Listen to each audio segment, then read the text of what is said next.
Bismillahirrahmanirrahim. Assalamualaikum warahmatullahi wabarakatuh. Waalaikumsalam warahmatullahi wabarakatuh. Wabarakatuh. Alhamdulillahilladzi 'allama al-Qur'an khalaqal insana 'allamahul bayan. Asyhadu an la ilaha illallah wahdahu la syarika lahu wa asyhadu anna Muhammadan 'abduhu wa rasuluhu alladzi la nabiyya wa rasula ba'dah. Allahumma shalli wa sallim wa karim wa barik ala nabiyyina wa syafi'ina ومولانا وقدوتنا وإمامنا محمد وعلى آله وصحبه ومن اهتدى بسنة وهداه أما بعد. Alhamdulillah wa syukurillah, Allah masih memberikan kita kenikmatan, kesehatan, kenikmatan waktu dan juga tentu keistiqomahan untuk hadir dalam majlis ilmu yang di pagi ini Alhamdulillah kita kembali berjumpa dengan guru kita Ustaz Khairul Alam dalam inspirasi Quran yang insya Allah akan membahas sebuah tema yang sangat penting menjadi bagian dalam sholat kita, bahkan itu disebut dengan sahnya sholat, yaitu Al-Fatihah. Salawat dan salam tentu senantiasa kita curahkan dan kita mohon kepada Allah untuk juga senantiasa mencurahkan salawat dan salamnya untuk keluarga beliau dan juga para sahabatnya, dan mudah-mudahan kita termasuk umatnya yang mampu menegakkan sunnah-sunnah dari Nabi kita baginda Rasulullah SAW sehingga kita layak untuk mendapatkan syafaat dari beliau. Amin Allahumma. Ikhwati fillah, di pagi ini jamaah semuanya yang dirahmati Allah, kita akan membahas tentang Ummul Kitab atau Al-Fatihah dari berbagai macam sisi, dan tema ini tentu menjadi tidak pernah ini ya habis-habisnya kita untuk menggali tentang surat Al-Fatihah ini, dan temanya memang masih banyak pertanyaan. Untuk di balik kesempatan kedua ini saya sengaja tidak bertanya kepada Ustaz Khairul Alam nih, apa nih yang maksud dengan di balik kesempatan kedua. Barangkali ini sebuah tema yang mungkin juga bertanya kepada bertanya ya semua jamaah yang ingin mendalami tentang makna dari surat Al-Fatihah ini, karena begitu banyak kandungan ayat, karena disebut dengan kans ya, perbendaharaan, juga disebut dengan al-wafiyah, al-waqiyah, dan masih banyak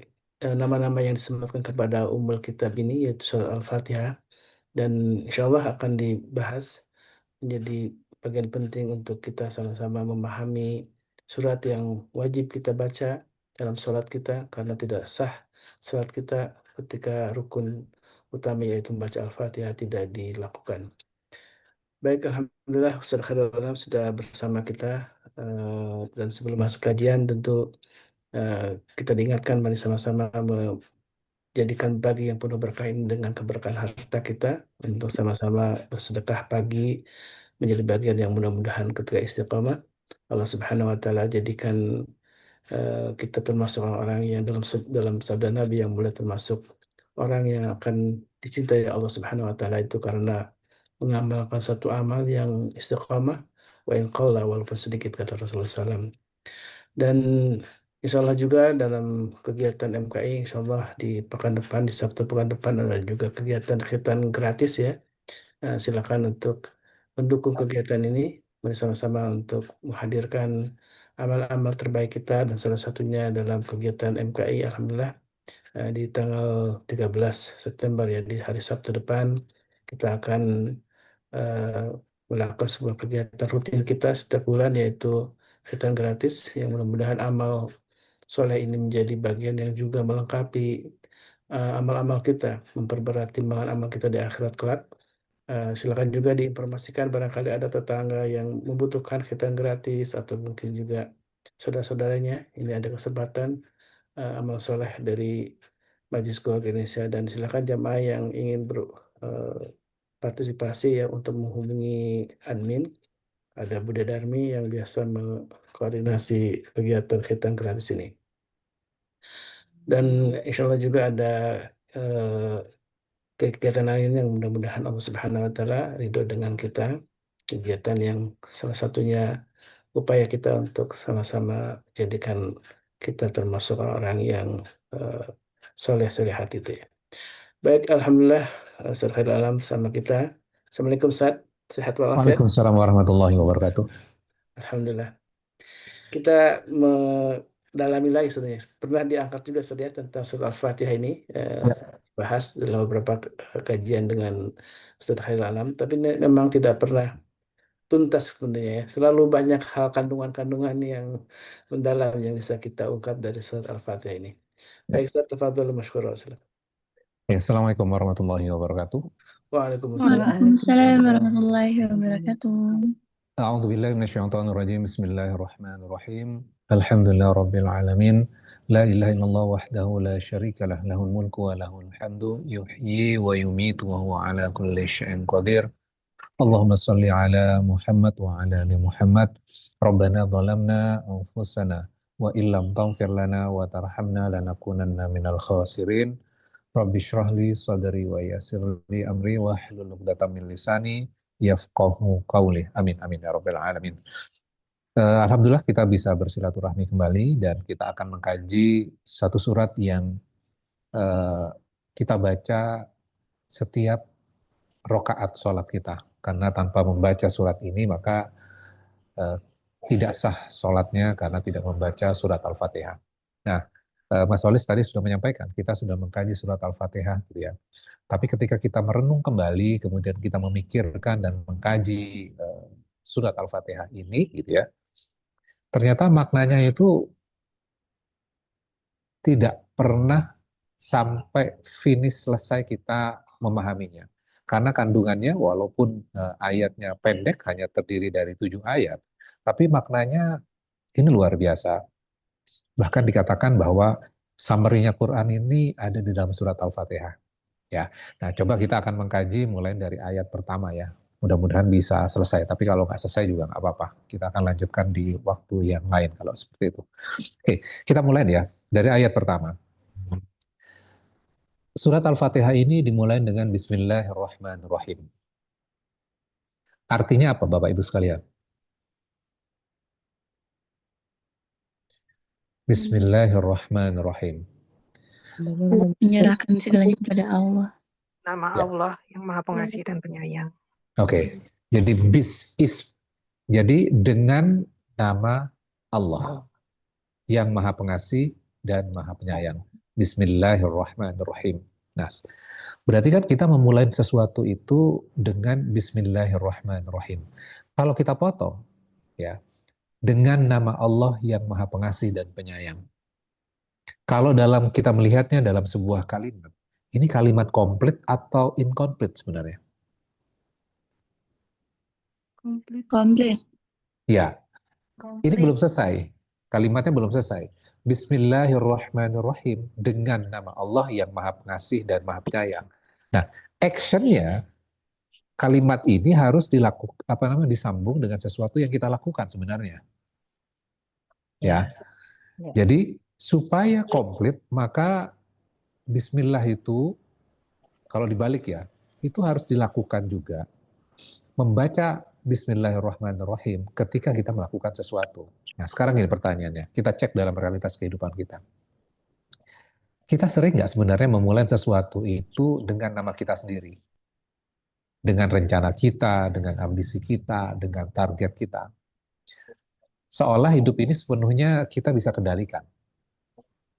Iya. Tanpa menyebut namanya, tanpa melibatkan Allah.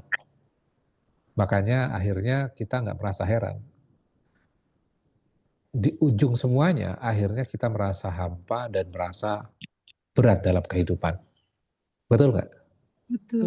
Betul.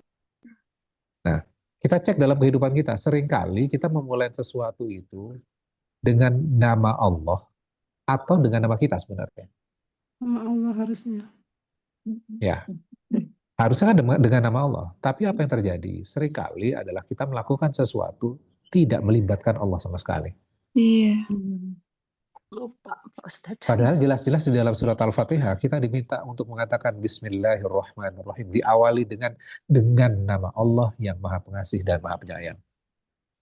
Harusnya itu yang kita lakukan kan. Iya. Tapi dalam realitas kehidupan kita, gitu ya, banyak hal yang kita tidak melibatkan Allah. Dengan alasan apapun. Ah ini kan hal yang sederhana, saya bisa kok melakukannya. tanpa melibatkan Allah berarti. Ya, Iya. menganggap bahwa kita bisa menghandle semuanya. Jadi sebenarnya Bismillahirrahmanirrahim itu artinya apa? Kita deklarasi bahwa setiap langkah yang kita lakukan, kita Harus melibatkan Allah tuh.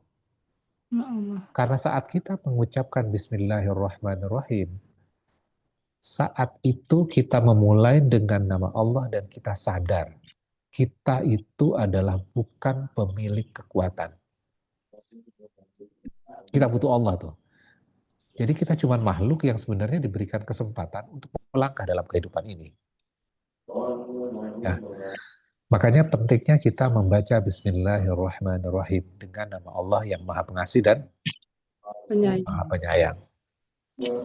Kemudian Ar-Rahmanir-Rahim, Bismillahirrahmanirrahim. Ar-Rahman artinya adalah yang Maha Pengasih. Ar-Rahim yang Maha Penyayang. Ya. Jadi ketika kita memulai dengan Bismillahirrahmanirrahim, seakan Allah mengatakan apapun yang kita jalani itu dengan kasih, dengan sayang, dengan bimbingannya Allah. Sehingga apa? Kita akan menjadi tenang. Hati itu tidak akan merasa kosong. Apapun pencapaiannya, ataupun apapun yang belum kita capai. Karena kita memulai dengan Bismillah, maka kita akan mendapatkan yang namanya ketenangan dalam kehidupan. Jadi ayat pertama di dalam surat Al-Fatihah ini sebenarnya ayat apa sih sebenarnya? Ayat ini merupakan pembuka kesadaran bahwa kita nggak pernah benar-benar jalan sendirian. Karena kita melibatkan Allah tuh. Jadi kesadaran kita yang ditumbuhkan sebenarnya. Supaya apa? Supaya langkah kita lebih ringan. Supaya hidup kita lebih terarah. Dan biar hati lebih tenang. Bukankah ini yang kita harapkan dalam kehidupan? Iya. Ya, oke. Jadi ini ayat pertama. Bismillahirrahmanirrahim dengan nama Allah yang Maha Pengasih dan Maha Penyayang. Iya. Kemudian ayat kedua. Apa ayat kedua? Alhamdulillahirabbil alamin. Segala puji milik Allah. Jadi ada dua kata sebenarnya, ada dua makna. Alhamdulillah, itu originalnya dari ham. Artinya apa? Segala puji dan terima kasih. Jadi ada dua makna ya. Segala puji dan terima kasih. Cuman kan kalau misalnya kita lihat terjemahannya apa? Segala puji bagi Allah. Segala puji bagi Allah. Jadi diambil satu kata ya yang kira-kira bisa mewakili, tapi sebenarnya satu kata bahasa Arab itu gitu ya, sebenarnya sulit diterjemahkan dalam satu kata pilihan bahasa Indonesia tuh. Jadi kita lihat dua sisi ya, segala puji dan terima kasih. Sekarang segala puji dulu. Segala puji milik Allah. Kalimat ini sebenarnya kalimat yang sederhana, tapi kita seringkali lupa maknanya. Sekarang, dalam kehidupan kita yang modern seperti sekarang, kita lebih sering sibuk mencari pujian buat diri sendiri. Contohnya misalnya di sosial media, di pekerjaan, bahkan dalam pergaulan. Padahal jelas ayatnya mengatakan apa? Alhamdulillahirabbil alamin. Segala puji milik Allah. Betul nggak? Iya. Ya. Jadi kenapa kita mencari pujian buat diri kita sendiri? Jadi ketika kita membaca surat Al-Fatihah ini seperti sebuah tamparan yang lembut bahwa setiap kebaikan, setiap prestasi, setiap hal hebat yang kita lakukan, semua atas izinnya Allah. Iya. Dan pujian itu ditujukan kepada siapa? Allah. Allah.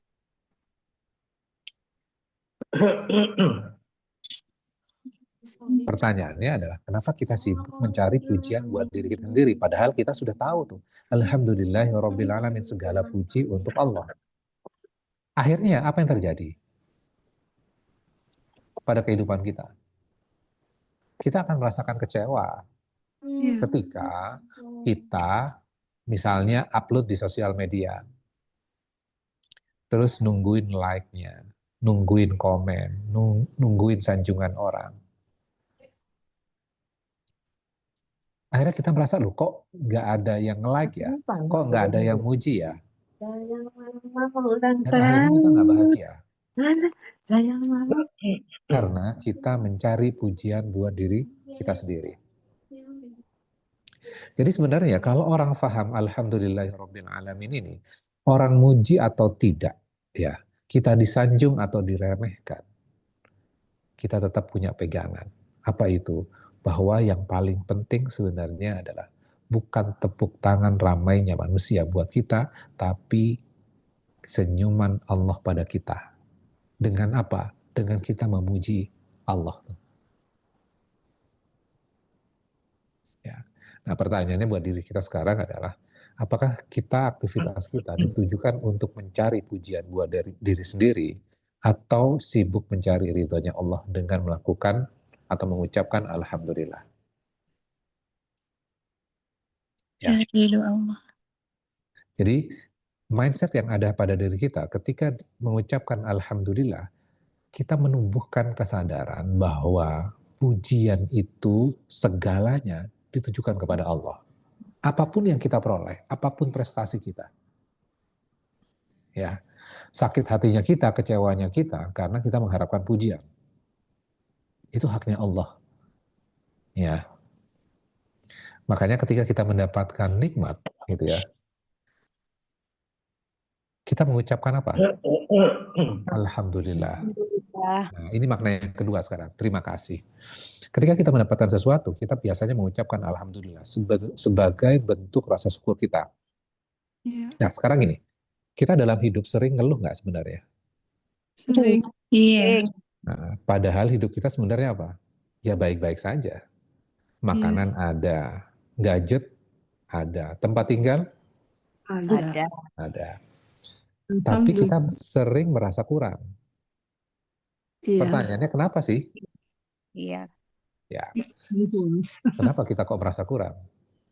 Karena kita scroll media sosial, lihat orang-orang jalan-jalan, kulineran, traveling, ya, terus healing, kemudian ada yang beli rumah, diupdate di sosial media, ada orang yang nikah, naik jabatan, dan tiba-tiba hidup kita yang terasa tenang, akhirnya apa?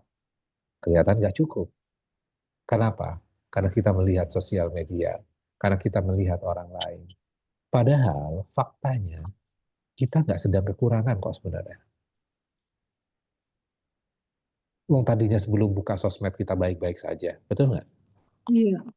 Tapi setelah buka sosial media, melihat orang lain, ini kan sebenarnya tentang media ini kan sebenarnya perubahan saja. Kalau dulu kan melihat dengan mata langsung, kan tetangga dan segala macam. Tapi sekarang melihat kehidupan orang lain dengan mudah, ribuan orang kita bisa lihat dengan sosial media. Ya, melihat garasinya, lihat mobilnya, lihat rumahnya, akhirnya kita merasa hidup kita kekurangan. Padahal sebenarnya kita nggak sedang kekurangan. Cuman kita nggak sadar kalau nikmat itu sebenarnya sudah diberikan pada kita. Itu yang jadi problem kan. Sehingga apa? Dia tidak bisa mengucapkan terima kasih kepada Allah. Jadi dia tidak mampu mengucapkan alhamdulillah. Ya. Makanya di awal Al-Qur'an ini Allah mulai dengan alhamdulillah. Allah nggak mulai dengan perintah, nggak mulai dengan ancaman, tapi dengan kalimat yang lembut. Apa itu? Alhamdulillahi Rabbil.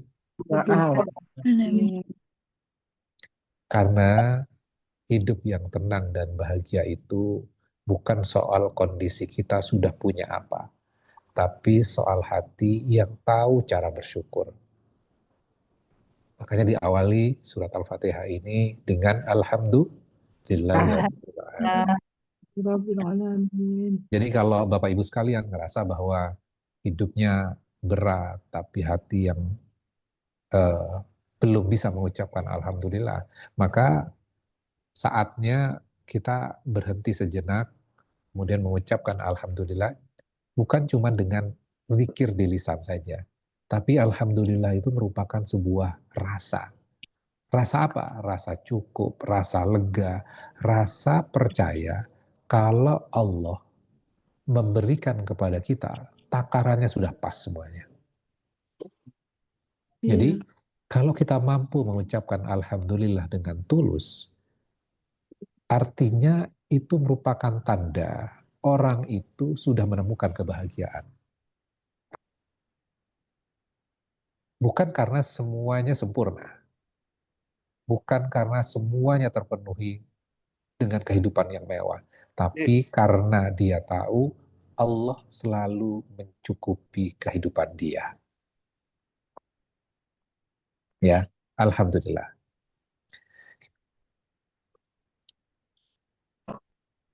Kebahagiaan itu dimulai dari mana sih sebenarnya? Dari hati. Ya, hati, Syukur. ya, hati yang tahu tentang bersyukur. Alhamdulillah itu merupakan titik di mana kebahagiaan itu akan dimulai. Kalau kita sekarang ngukurnya apa? Kalau punya sesuatu kan? Iya. Ya, kalau saya mendapatkan ini maka saya akan bahagia. Kalau saya mendapat promosi saya akan bahagia. Kalau saya punya anak saya akan bahagia. Kalau saya punya cucu saya akan bahagia. Jadi dia mengandalkan kebahagiaan itu ketika mendapatkan sesuatu.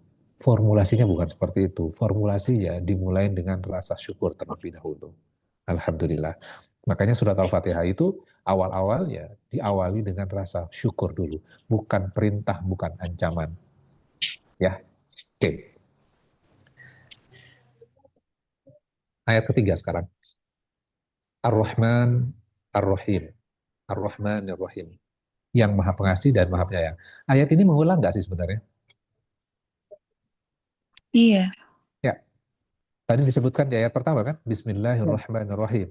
Kemudian Betul. diulang lagi, Ar-Rahmanir-Rahim. Kira-kira tujuannya untuk apa sih sebenarnya? Untuk menguatkan. Mengingatkan Untuk kembali. menguatkan. Jadi ketika di dalam Al-Quran diulang artinya untuk menguatkan. Karena seringkali kita nggak fokus. Ya. Ya, cuma lewat saja, maka Allah ulang. Sama dengan surat Ar-Rahman tuh, fabi'ayyi ala'i rabbikuma tukadziban. Terus-terusan tuh. Terus-terusan. Ya. Jadi kita diingatkan tentang Ar-Rahman Ar-Rahim. Nah, sekarang kita cek dalam kehidupan. Nanti kita akan ketemu tema yang tadi disampaikan Mas Solis tuh. Kita cek dalam kehidupan kita. Sering nggak sekarang hidup ini penuh dengan saling bongkar aib? Ya. Iya. Saling hujat. Puas melihat orang jatuh. Betul nggak? Ya. Iya. Iya. Jadi kayak misalnya di sosial media kita, di TikTok, nah di IG, FYP kita itu penuh dengan drama. Orang ketahuan salah, langsung viral, kemudian dijatuhin rame-rame. Betul nggak? Iya. Oke, sekarang saya ngajak berpikir. Pernah nggak kita berpikir kalau di balik semua itu, Allah sedang menunjukkan kasih sayangnya? Iya. Jangan-jangan itu bentuk kasih sayang Allah. Untuk menguatkan kita.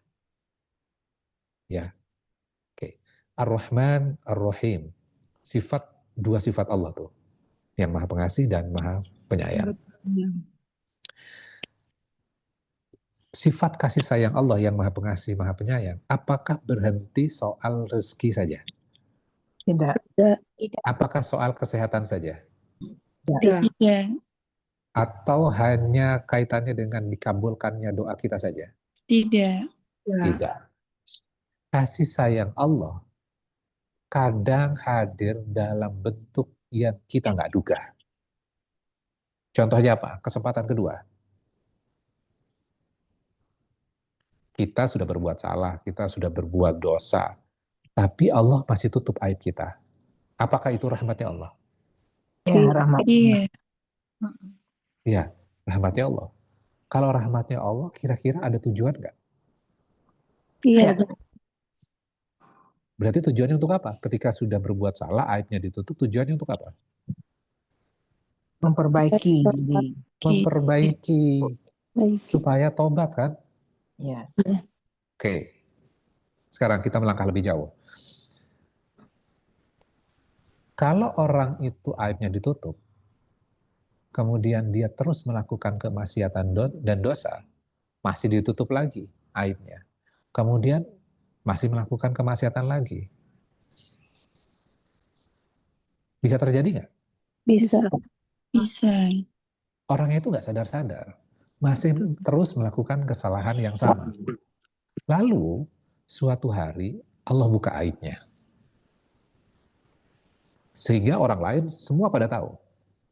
Pertanyaannya adalah, apakah Allah ingin mempermalukan atau sebenarnya ini wujud kasih sayangnya Allah? Wujud kasih sayang Allah. Tuhan menegur. Ya,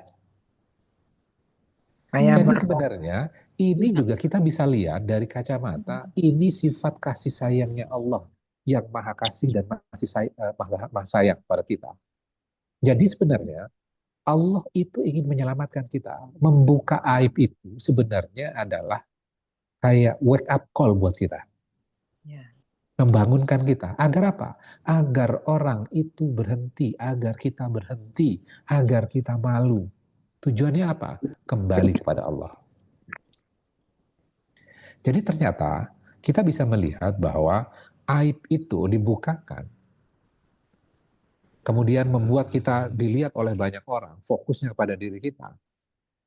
Itu merupakan pintu taubat yang dibukakan oleh Allah dengan cara yang keras, tapi penuh dengan rahmat.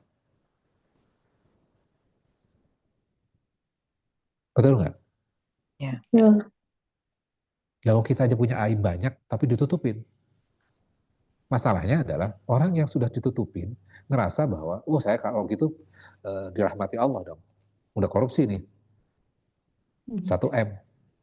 Ya ketahuan, wah saya dirahmati. Nambah lagi. Sering terjadi seperti ini kan? Iya. Iya. Sampai akhirnya dibukakan aibnya dan semua orang tahu tentang kebobrokannya dia. Ya. Nah, sekarang pertanyaannya adalah, ini wujud kasih sayangnya Allah yang membuka pintu pertobatan dengan cara yang keras, tapi penuh dengan rahmat. Nah, sekarang ketika kita melihat orang seperti ini, dibukakan aibnya dan ketahuan dia korupsi, entah dia selingkuh, atau akhlaknya, perkataannya buruk, reaksi kita apa? Tidak suka. Tidak suka. Mendoakan Doakan, bagus. supaya Oke.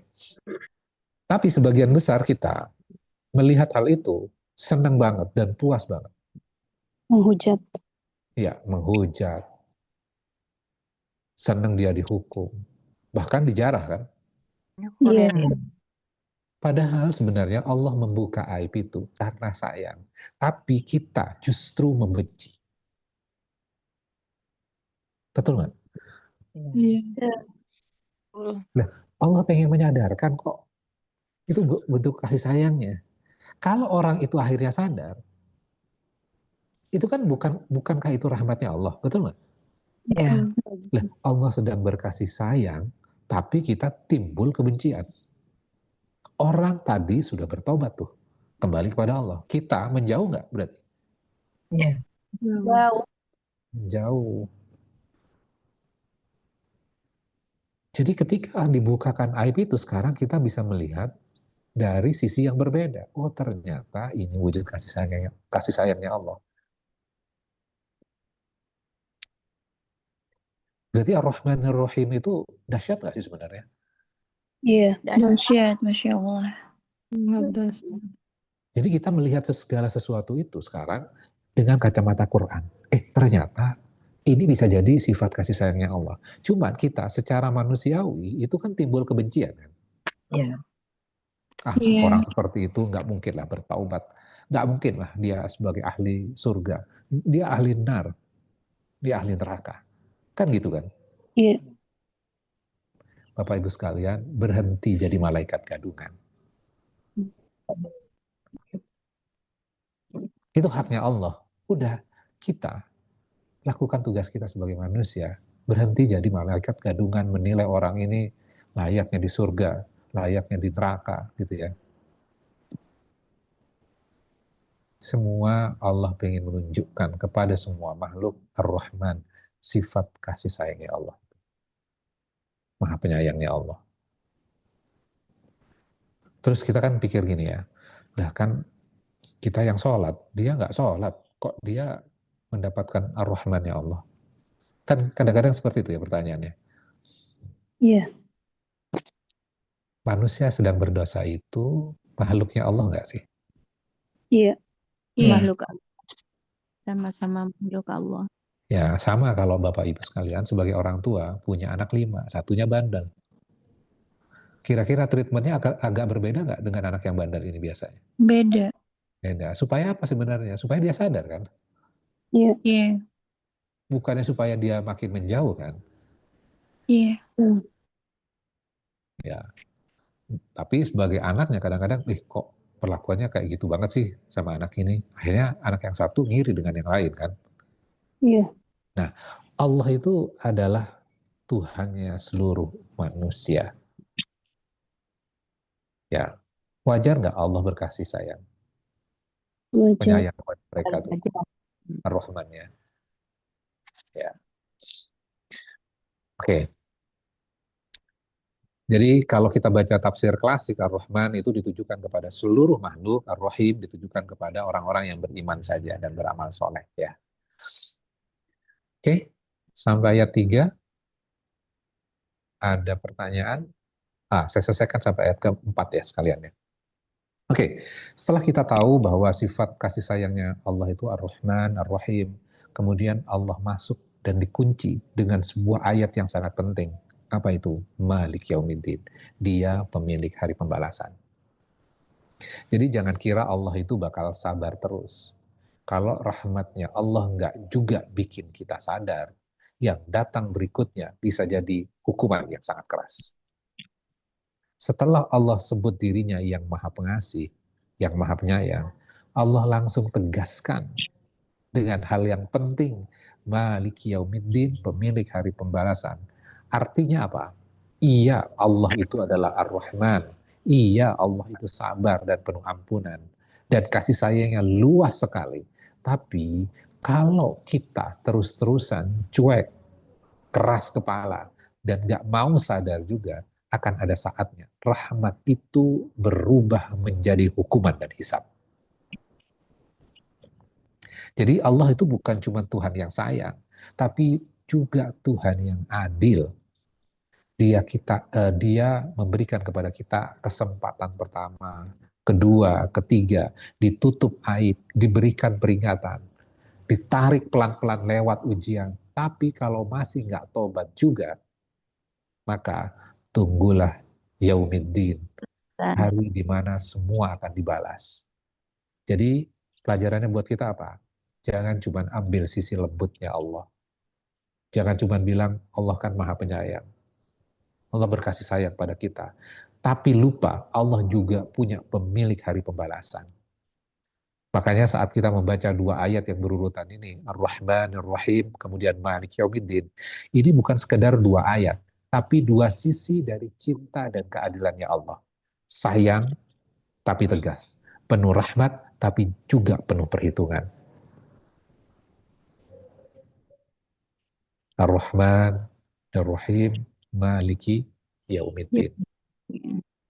Jadi ini adalah zikir yang kita panjatkan, ya.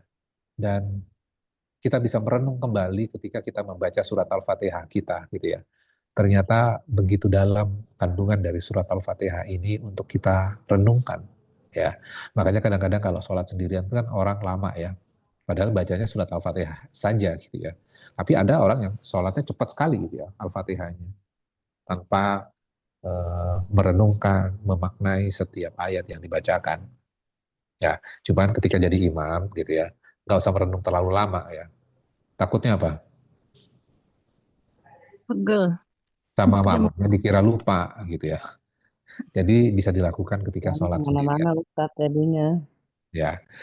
Oke, kira-kira Bapak Ibu sekalian itu 4 ayat ya. 4 ayat. Jadi masih ada 3 ayat. Iya karena na'budu, iya karena nasta'in. Kemudian ayat ke-6 dan ke-7. Saya kembalikan lagi ke Mas Solis. Mohon maaf jika ada yang kurang berkenan. Wabillahi taufiq wal hidayah. Wassalamualaikum warahmatullahi wabarakatuh. Waalaikumsalam Waalaikumsalam warahmatullahi wabarakatuh. wabarakatuh. Jazakillah khair Ustadz. Baik, Ustaz. Jazakallah khairan.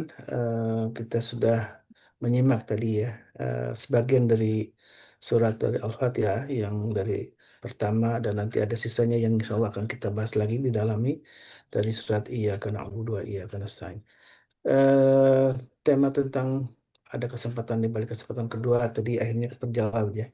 Betapa Allah masih memberikan kita satu kesempatan ketika kita berdosa kemudian bertobat, maka Allah akan mengampuni kita dan Allah masih memberikan kita kenikmatan lainnya ya.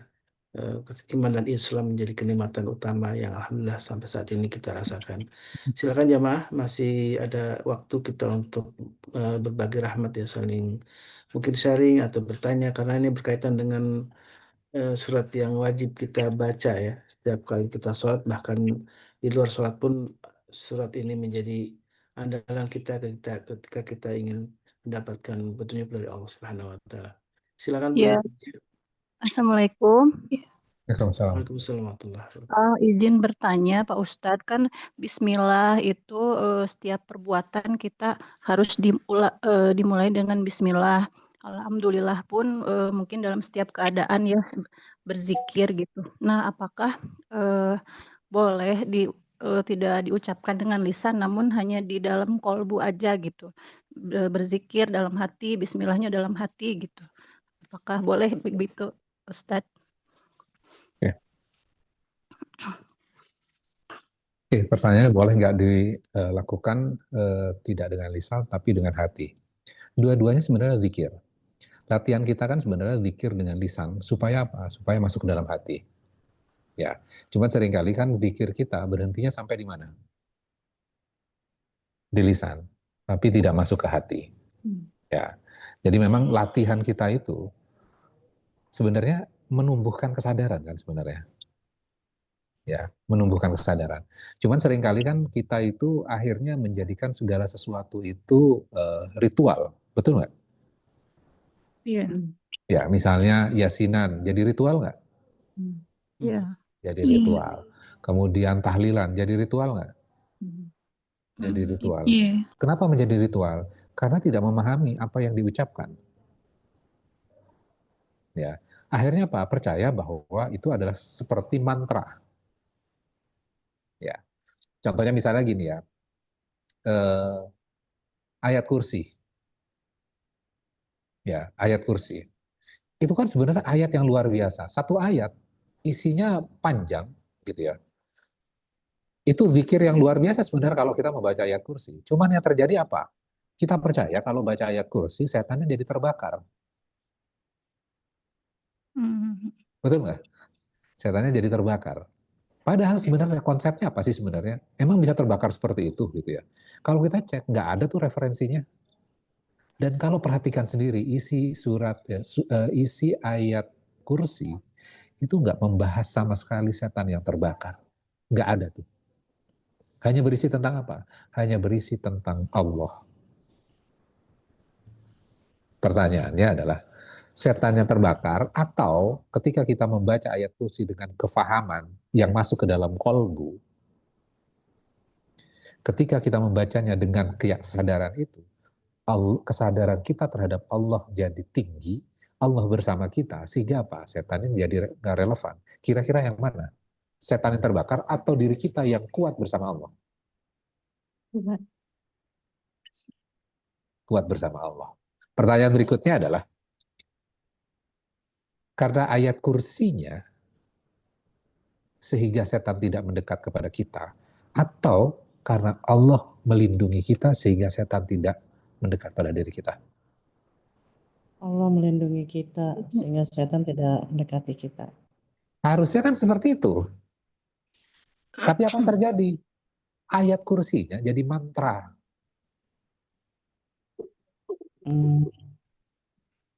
Itu dua hal yang berbeda loh. Ayat kursi itu menyadarkan Allahu la ilaha illa huwal hayyul qayyum. Allah tidak ada Tuhan selain Dia yang hidup dan terus-menerus mengurus makhluknya. Berarti tentang apa itu? Tentang Allah. Ya. Jadi kesadaran yang dibangun. Nah, balik lagi pertanyaannya, boleh nggak? Ya boleh saja. Kalau mau dilengkapi dengan lisan dan hati, boleh nggak? Boleh. Iya, Pak Ustadz, kadang kan kalau saya kerja tuh ada rapat, saya tuh suka zikir aja dalam hati, soalnya kalau diucapin lisan takutnya jadi kayak sombong apa gitu dilihat orang gitu. Jadi ditutupinya ya dengan zikir dalam hati aja gitu. Apa boleh ya Pak Ustadz? Boleh. Yang paling Oh penting ya. sebenarnya intinya kesadaran hati kita terus terkoneksi dengan Allah itu namanya tawakal melalui kalimat zikir yang kita ucapkan. Gitu. Oh, ya, terima kasih Pak Ustadz. Sama-sama. Silakan, Bunda Nadia. Iya, Assalamualaikum warahmatullahi wabarakatuh. Waalaikumsalam. Waalaikumsalam. Ustadz, ini dari kata-kata Ustadz tadi gitu ya. Menginsyafi Al-Fatihah ini, saya jadi mikir, kemana aja sih selama ini, dari kecil sampai sekarang gitu. Ini di awal gitu, mengingatkan kita banget. Nah, kita sering kali ketika dengar nasihat, ingatnya orang lain gitu. Gimana caranya tetap dalam lingkaran menginsyafi bahwa diri ini loh yang banyak dosa, diri ini loh yang banyak salah gitu, dan Allah sudah kasih banyak kesempatan gitu. Gimana caranya supaya kita tidak stagnan setelah kita dengerin ceramah Ustadz, setelahnya bisa jadi lebih baik lagi gitu Ustadz. Kan terkadang balik lagi nih, udah dapat nasihat, udah merasakan keindahan ini, kita balik lagi malah si ini ya kok gini gitu. Liar sekali pikiran kita gitu. Gimana caranya melingkari pikiran kita supaya tidak di luar lingkaran, Ustaz. Makasih. Assalamualaikum. Oke. Waalaikumsalam warahmatullahi wabarakatuh. Pertanyaannya bagus. Gimana supaya habis pengajian gitu ya? Biasanya habis pengajian tuh sadar. Betul nggak? Pas pengajian itu sadar. Setelahnya sadar, tapi berkurang. Makin lama kesadarannya makin berkurang tuh. Bahkan hilang. Nah, kita harusnya memang caranya seperti apa sih? Caranya adalah mendekatlah kepada Allah melalui Qur'annya. Karena Allah yang mengajari langsung. Jadi jangan jauh-jauh dari situ. Supaya apa?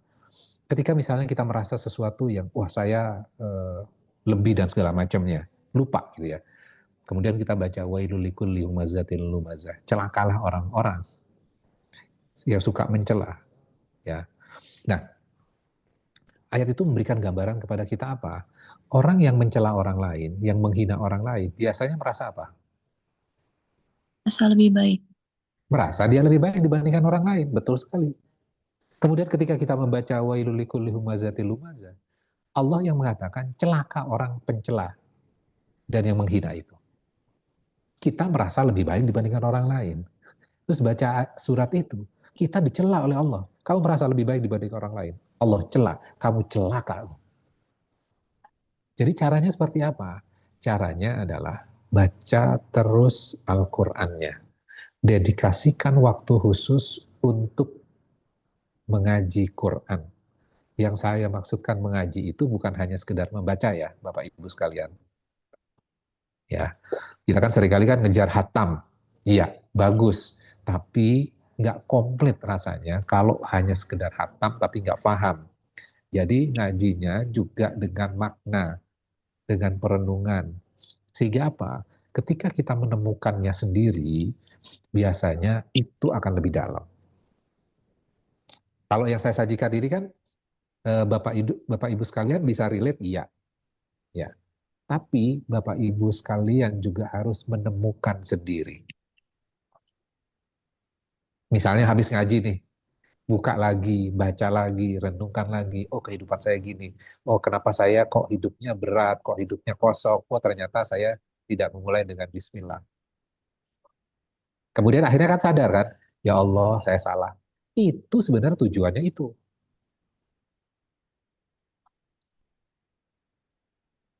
Ya, kita harus menemukan sendiri Quran kita.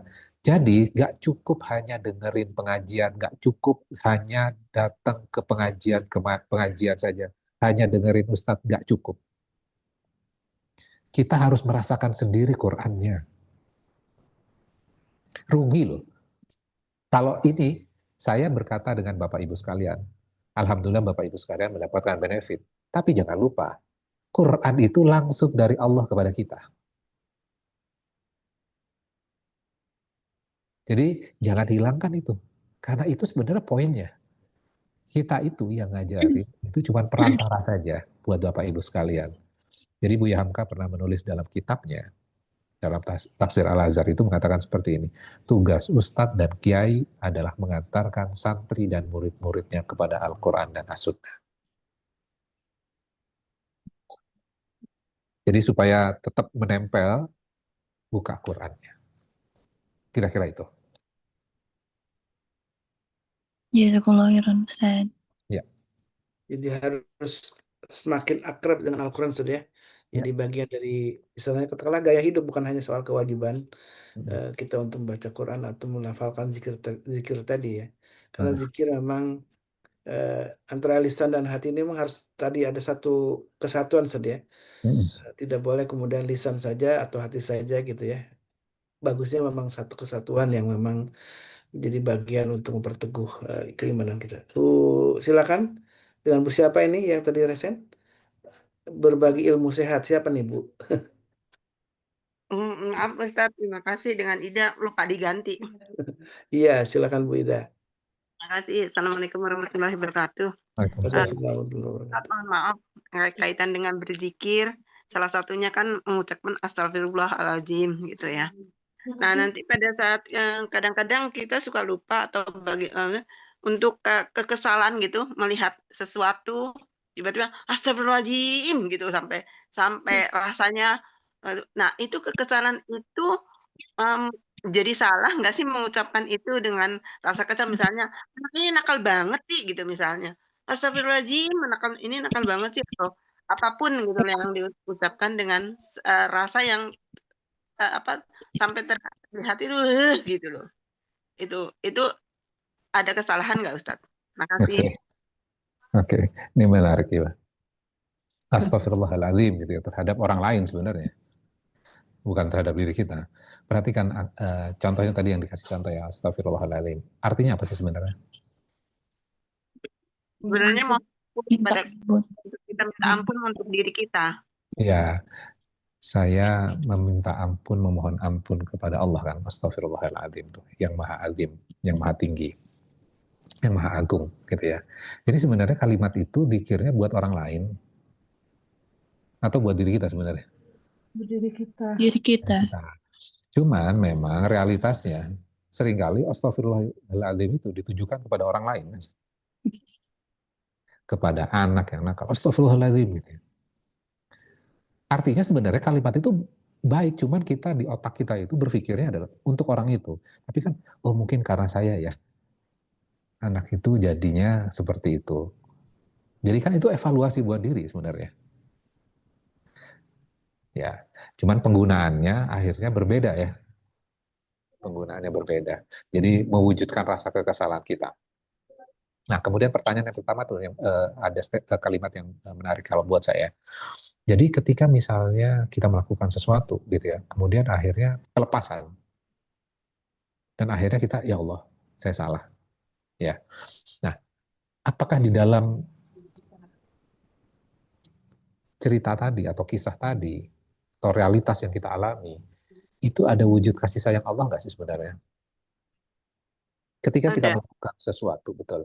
Jadi ketika kita melakukan sesuatu, kemudian akhirnya kita merasa ketika berbohong pertama kali misalnya, ketika kita berbohong sama sekali, pertama kali, akhirnya kita merasa bersalah nggak? Bohong pertama kali loh, pernah nggak Bapak Ibu sekalian merasakan itu, melakukan itu?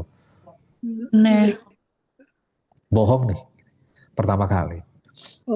Ada perasaan nyaman nggak sih sebenarnya di dalam hati kita? Nggak nyaman. Nggak nyaman. Nah, perasaan nggak nyaman itu apa sih sebenarnya? Muncul dari mana? Dari Allah. Ya, itu sifat kasih sayang Allah memunculkan itu. Tapi ada orang yang rasa bersalahnya muncul tinggi gitu ya. Kemudian habis itu dilupakan, diabaikan, dan akhirnya dia melakukan kesalahan yang serupa. Iya. Kesalahan yang kedua, penyesalannya berbeda nggak ketika pertama kali? Berbeda. Berbeda. Bohong yang kedua, rasa bersalahnya biasanya akan berkurang dibandingkan yang pertama. Kalau 10 kali melakukan kebohongan lagi, rasanya berbeda nggak? Beda banget. Karena sudah terbiasa tuh. Ketika sudah terbiasa, Maka sebenarnya bukan rahmatnya Allah loh yang nggak ada, tapi kita mengabaikan itu. Kalau terus-terusan mengabaikan, maka yang terjadi berikutnya apa? Maliki yaumiddin. Ya, Ar-Rahman Ar-Rahim, kemudian Maliki yaumiddin. Gitu. Nah, sekarang balik lagi, kalau misalnya ada yang bandel, Allah saja menunjukkan sifat kasih sayangnya. Kenapa kita terus-terusan menunjukkan sifat kebencian kita kepada mereka?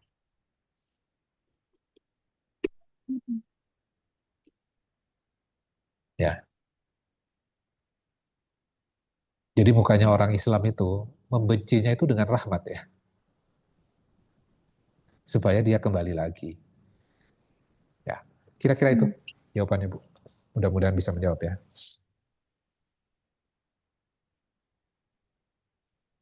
Jadi masih di ininya memang harus ditapakuri juga saja. Setiap zikir-zikir yang kita baca itu memang harus dikembalikan apa maknanya, jangan sampai hanya latah gitu saja. Ya. Jika hanya latah itu jadi tidak kehilangan maknanya juga gitu ya. Ya. Bukan astagfirullah sebenarnya kembali kepada diri sendiri ya. Artinya kita bertobat kepada Allah. Barangkali kelakuan anak kita yang memang salah itu berasal dari kesalahan diri kita juga gitu kan, karena kurang mendidik dengan baik. Ya gitu Bu Ida ya. Barangkali sudah jelas Bu Ida. Ya, terima kasih Ustaz. Baik. Silakan yang lain, masih ada kesempatan karena kita ingin menuntaskan, kayaknya mungkin 3 ayat terakhir itu panjang saja, bisa ditunda kayaknya nih, karena panjang banget ketika di Ya. surat di ayat yang kelima sampai terakhir ini ketujuh ini Ya. pemanahannya bisa jadi lebih dalam nih. Karena tema yang Masya Allah ya, kita memohon pertolongan dari Allah, kemudian beribadah kepada Allah dan bagaimana petunjuk itu yang Allah bisa hadirkan untuk kita gitu ya. Baik, masih ada tema tentang dari ayat 1 sampai 4 ya, dan ini bagian dari bagaimana kita tadi berzikir ya, intinya memuji Allah karena Al-Quran surat Al-Fatihah pun disebut dengan surat pujian karena di sini intinya memang di awal dengan kita memuji kepada Allah Subhanahu wa taala atas semua nikmat yang telah Allah limpahkan untuk kita semua. Masih adakah yang ingin bertanya atau sharing barangkali? Eh,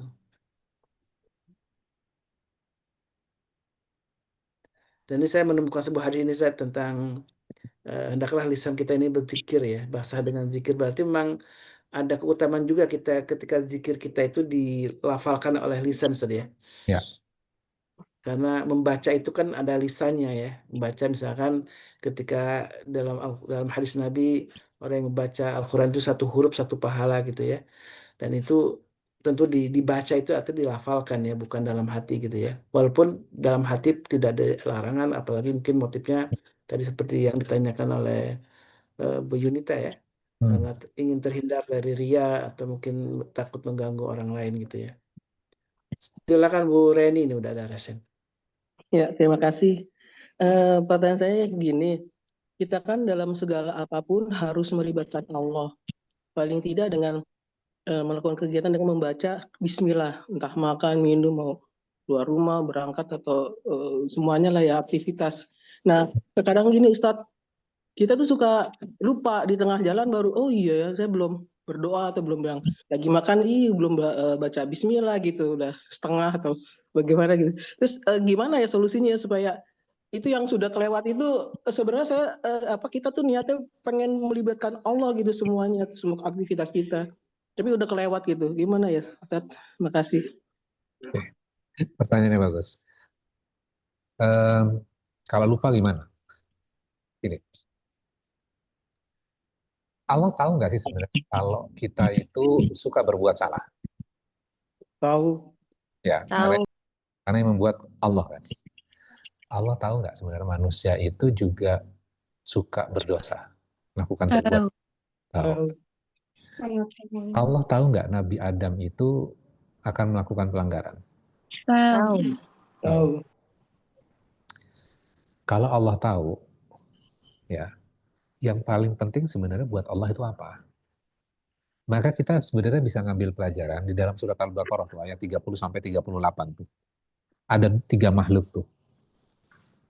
Yang tiga-tiganya itu berzikir juga. Misalnya malaikat. Zikirnya seperti apa? Ketika mau diciptakan Nabi Adam yang akan menjadi khalifah di muka bumi, malaikat itu ngomong gini, kenapa engkau menciptakan makhluk yang akan melakukan kerusakan dan pertumpahan darah? Itu kan komplainnya malaikat, betul nggak? Ngapain sih, ya Iya. Allah? Kan gitu kira-kira.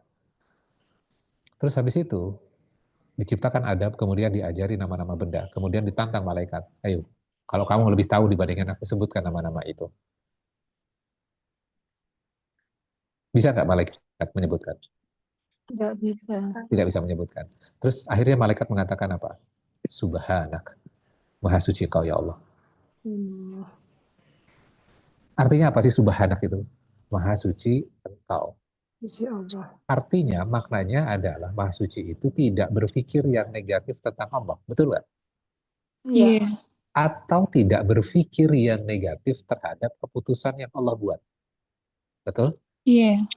Terus malaikat tadi ngomong apa?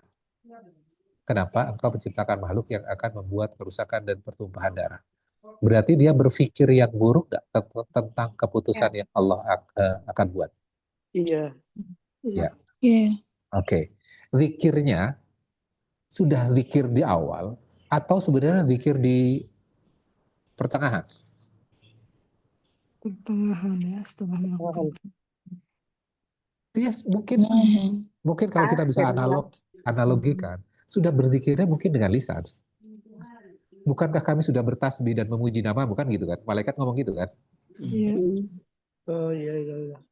Ya, seakan-akan Allah ngomong gini berikutnya. Katanya kamu sudah bertasbih, mana tasbihmu? Kemudian akhirnya dia mengucapkan, malaikat mengatakan, Subhanak, maha suci kau ya Allah. Artinya apa? Menjawab pertanyaan tadi. Harusnya kan zikirnya dari awal. Iya. Betul? Boleh nggak di tengah-tengah? Boleh. Iya. Ya, saya tidak akan masuk ke teknisnya ya. Makanya ada sebuah zikir yang berdoa itu, saya memulai ini dari awal sampai akhir ketika lupa. Nanti dicek tuh doanya. Ya, supaya sebenarnya yang paling penting poinnya adalah, yang penting adalah kesadaran kita itu yang harus dilatih secara terus-menerus. Bisa sadarnya itu di tengah-tengah, bisa sadarnya di akhir. Betul nggak?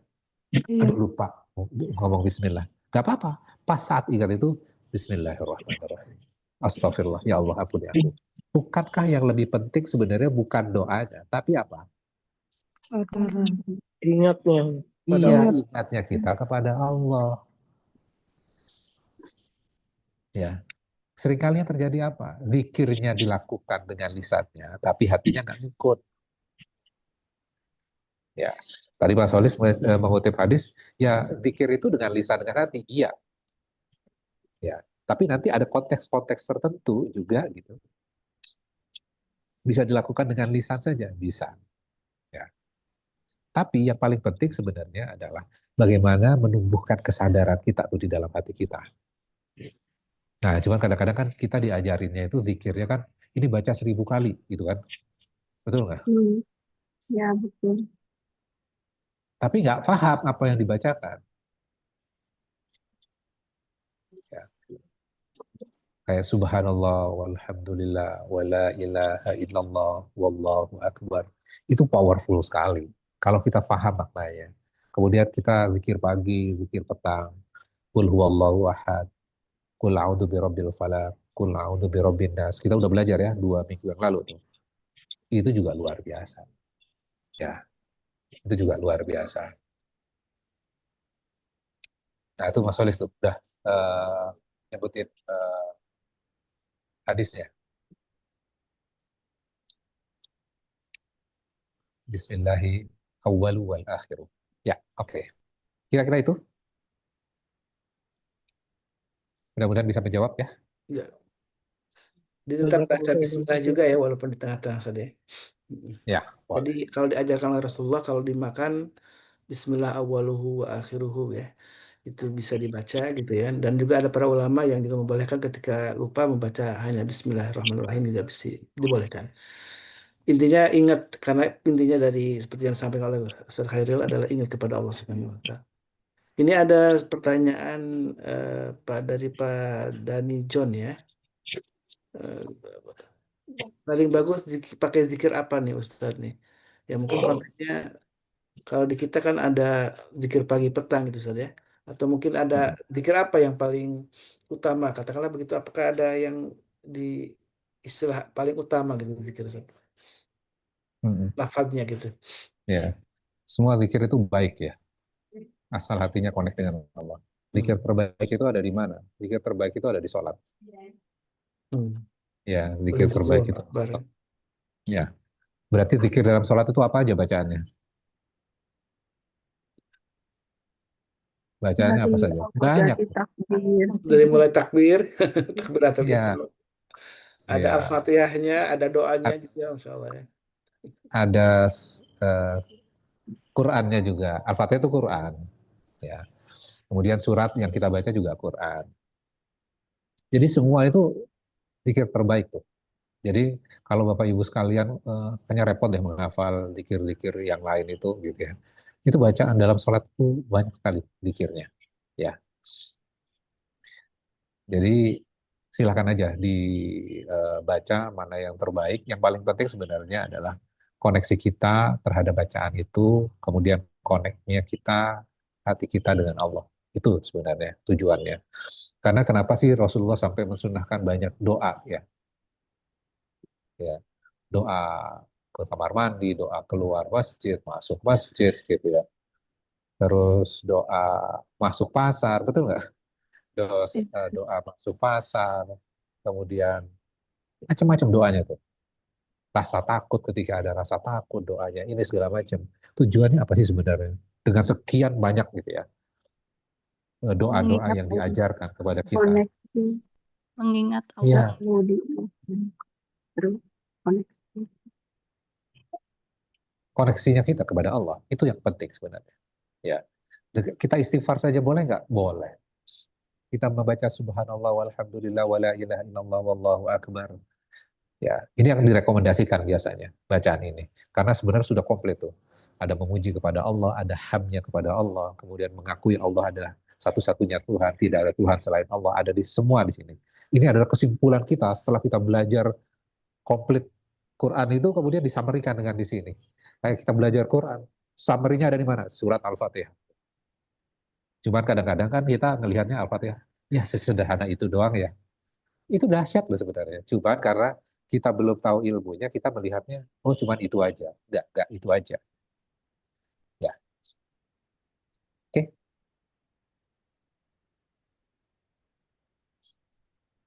Izin tanya Ustadz. Silakan Ya. Bu Tania. Iya Ustadz, terima kasih. Saya pernah mendengar hadis bahwa ketika sholat dan membaca surat Al-Fatihah itu seperti berdialog dengan Allah dan Allah itu menjawab setiap ayat yang kita ucapkan. Nah, apakah dialog tersebut juga terjadi atau berlaku di luar sholat? Karena kan ada juga kalau nggak salah tuh Allah menjawab, lihatlah malaikat hambaku ini menyebutku dan baginya apa yang dia minta gitu. Kalau misalkan hal ini berlaku di luar sholat, berarti bolehkah kita berdoa atau meminta sesuatu pada saat atau setelah kita membaca surat Al-Fatihah? Terima kasih Ustaz.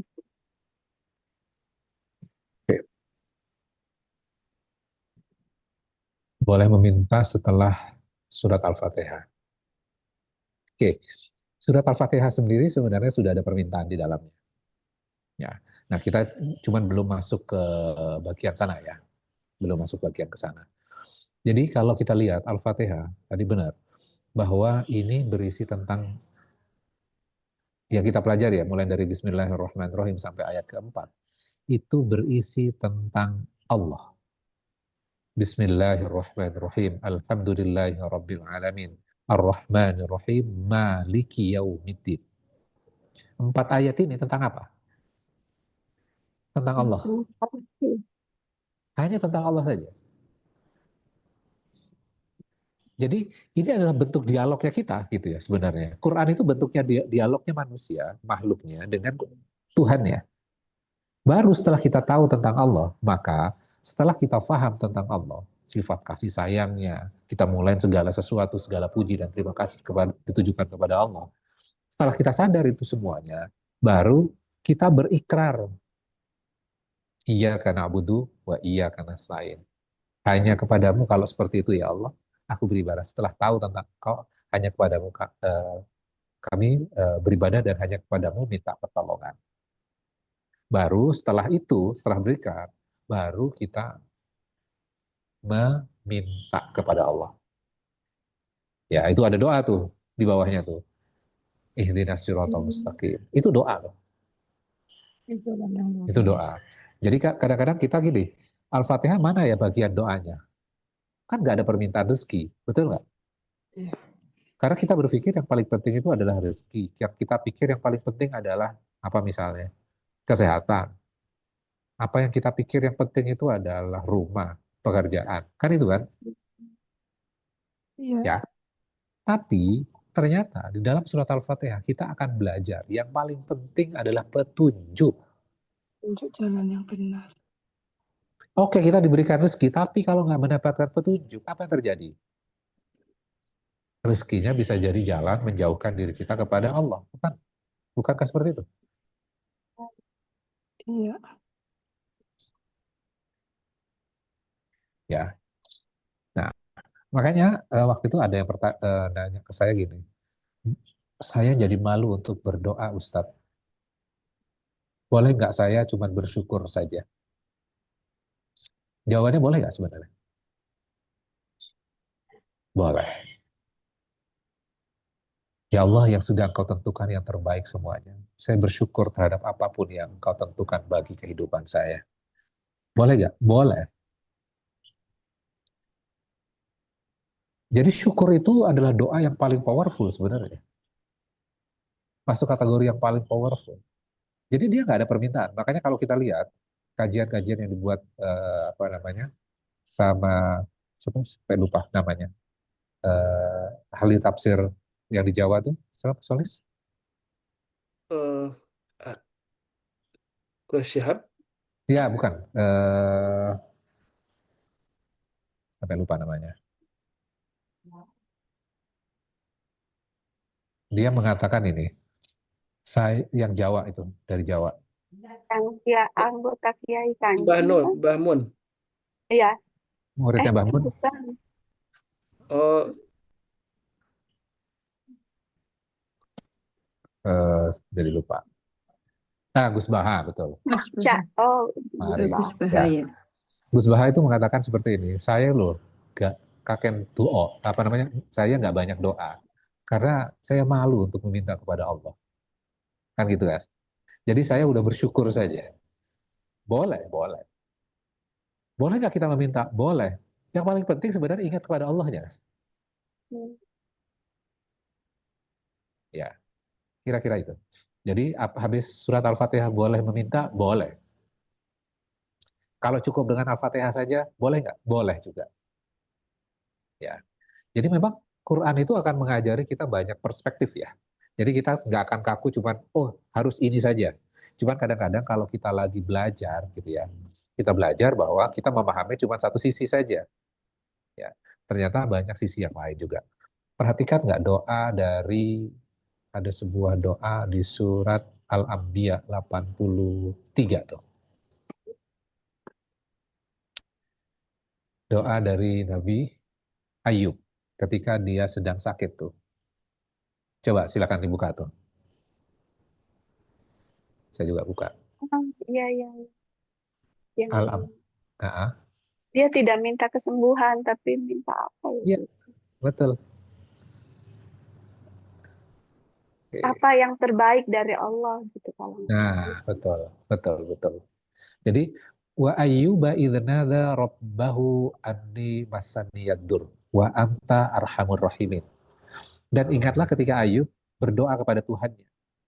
Ini doa loh. Apa doanya? Ani masaniyadur. Sesungguhnya aku diserempet sama penyakit, disenggol sama penyakit. Padahal bukan disenggol loh, tapi hartanya udah hilang, keluarganya udah hilang, popularitasnya udah hilang, santri-santrinya udah menghilang semuanya, nggak mau ada yang mendekat kepada Nabi Ayub. Nabi Ayub cuma ngomong gini, Ani masaniyadur. Penyakit ini, bencana ini sudah menyenggol saya sedikit. Padahal udah hilang semuanya. Nabi Ayub ngomongnya cuma disenggol sedikit. Artinya apa? Ini sudah menyenggol hati keimanan saya loh. Saya mulai terganggu dengan ini. Kan kadang-kadang kan orang sakit, fisiknya dia masih kuat tuh imannya. Tapi kemudian dia akhirnya sampai pada sebuah titik misalnya, kenapa sih engkau ya Allah mendatangkan ini kepada saya? Nah itu kan udah mulai ganggu keimanannya kan sebenarnya. Nah Nabi Ayub ini ngomong gini, Ani masaniyadun. Kemudian doanya apa? Doanya adalah, wa anta arhamur rahimin. Sesungguhnya engkau, ya Allah, yang maha pengasih dan maha penyayang. Ini doanya. Ada permintaan nggak? Enggak. Nggak ada permintaan. Nabi Ayub hanya mengatakan, wa anta arhamur rahimin. Sesungguhnya engkau, ya Allah, yang maha pengasih dan maha penyayang. Engkau tahu ya Allah tentang aku, apa yang aku butuhkan. Kau perfect sebelumnya, saat ini pun perfect, dan aku percaya itu. Terus ayat berikutnya, fastajabna lahu fakashafna ma bihi min dur. Maka kami kabulkan doanya. Lalu kami lenyapkan penyakitnya yang ada padanya. Kami kembalikan keluarganya kepadanya. Dan kami lipat gandakan jumlah mereka sebagai suatu rahmat dari kami. Dan untuk menjadi peringatan. Dan seterusnya. Tuh. Doanya apa? Memuji kepada Allah. Berbaik sangka kepada Allah. Itu doa. Nah, Quran berubah lagi persepsi kita kan. Kalau kita pikir, sebelumnya berdoa itu ada permintaan. Tapi ada dalam Quran, kita diajari doa yang tidak ada permintaan, tapi dikabulkan isinya. Kadang kita diajari juga, harus didetailin doanya. Boleh, boleh. Tapi ada doa yang hanya, ya Allah, darimu yang terbaik. Arhamur Rahimin, engkau yang maha pengasih dan maha penyayang. Terus ada doa lagi, la ilaha illa anta subhanaka inni kuntu minadz dzalimin. Doanya siapa itu? Nabi yang ditelan ikan paus. Ya, Nabi Yunus. Nabi Yunus. Ya. Ada permintaan nggak di situ? Enggak. Kesadaran penuh. Kesadaran penuh tentang Allah. Ya, dahsyat ya Quran ya. Iya, Masya Allah.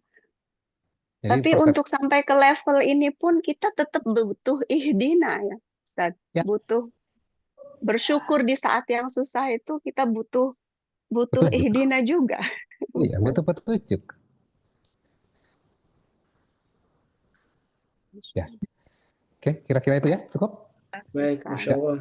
Tabarakallah, jazakallah khairan, Said Khairul Anam, yang tadi sudah mengingatkan kita semua tentunya ya, untuk kembali berzikir kepada Allah Subhanahu wa taala. Dan di ayat-ayat pertama di surat Al-Fatihah ini kita disadarkan untuk terus memuji Allah gitu ya. Bahwa mengerjakan sesuatu harus dimulai dengan basmalah. Karena kata Rasulullah SAW, orang yang tidak memulai perkara yang baik dengan bismillah itu maka akan terputus keberkahannya saja. Kemudian tadi memuji Allah dalam segala hal penting sekali, karena bahkan ketika kena musibah pun tetap memuji Allah ya.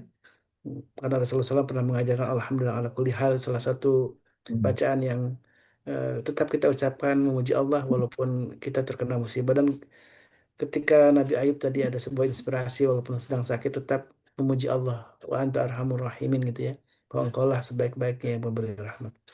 Mudah-mudahan kita terus menjadi orang-orang yang istiqamah dalam kebaikan dan terus mengingat Allah, karena di dalam surat An-Nisa di ayat 103 ya, sebelum setelah sholat pun kita memang harus tetap mengingat Allah. Tadi di sholat adalah zikir paling akbar ya, disebutkan dalam Al-Quran. Dan setelah sholat pun kita tetap berzikir kepada Allah. Bahkan dalam surat An-Nisa disebutkan dalam keadaan berdiri, duduk gitu ya, dan terbaring, maka setelah sholat maka Pak sholat dan tetap berdirikan salat. Mudah-mudahan Allah Subhanahu wa taala jaga kita semua dan terus melimpahkan keberkahan untuk kita semua, dan jangan lupakan sisipkan doa-doa kita tidak hanya untuk diri kita dan keluarga kita, juga untuk saudara-saudara kita di Gaza yang saat ini masih dalam keadaan sangat menderita gitu ya. Mereka diblokade, tidak mendapatkan pasokan makanan, bantu obat-obatan, dan mereka masih mendapatkan eh, agresi gitu ya. Mudah-mudahan Allah Subhanahu wa taala jaga saudara kita, dan Allah terus turunkan ya pertolongannya dan segera melenyapkan atau menghancurkan musuh-musuh kita. Baik, alhamdulillah wa syukurillah. Mudah-mudahan Allah Subhanahu wa taala terus melimpahkan keberkahan untuk kita semua, dan mari kita tutup kajian ini dengan doa kafatul majlis. Subhanakallahumma wa bihamdika asyhadu an la ilaha illa anta astaghfiruka wa atubu ilaik. Dan insyaallah akan kembali berjumpa dengan Ustaz Khairul Alam di ahad keempat ya Ustaz ya. Di Ya. ahad keempat, dan kajian-kajian Ustaz Khairul Alam juga bisa diakses di YouTube-nya MKI. Nah, ada linknya, silakan untuk menghubungi admin. Dan kita alhamdulillah juga ada kajian setiap pagi bersama para guru kita di Majelis Keluarga Indonesia, dan juga ada di malam hari ada kajian tafsir, ada kajian fikih dan Asmaul Husna akidah ya, dan masih banyak juga ada kajian ruqyah. Mudah-mudahan ini upaya kita untuk memperbaiki diri kita dan keluarga kita dengan cara membekali kita dengan ilmu yang bermanfaat. Alhamdulillah, hadana wa iyyakum. Assalamualaikum warahmatullahi wabarakatuh.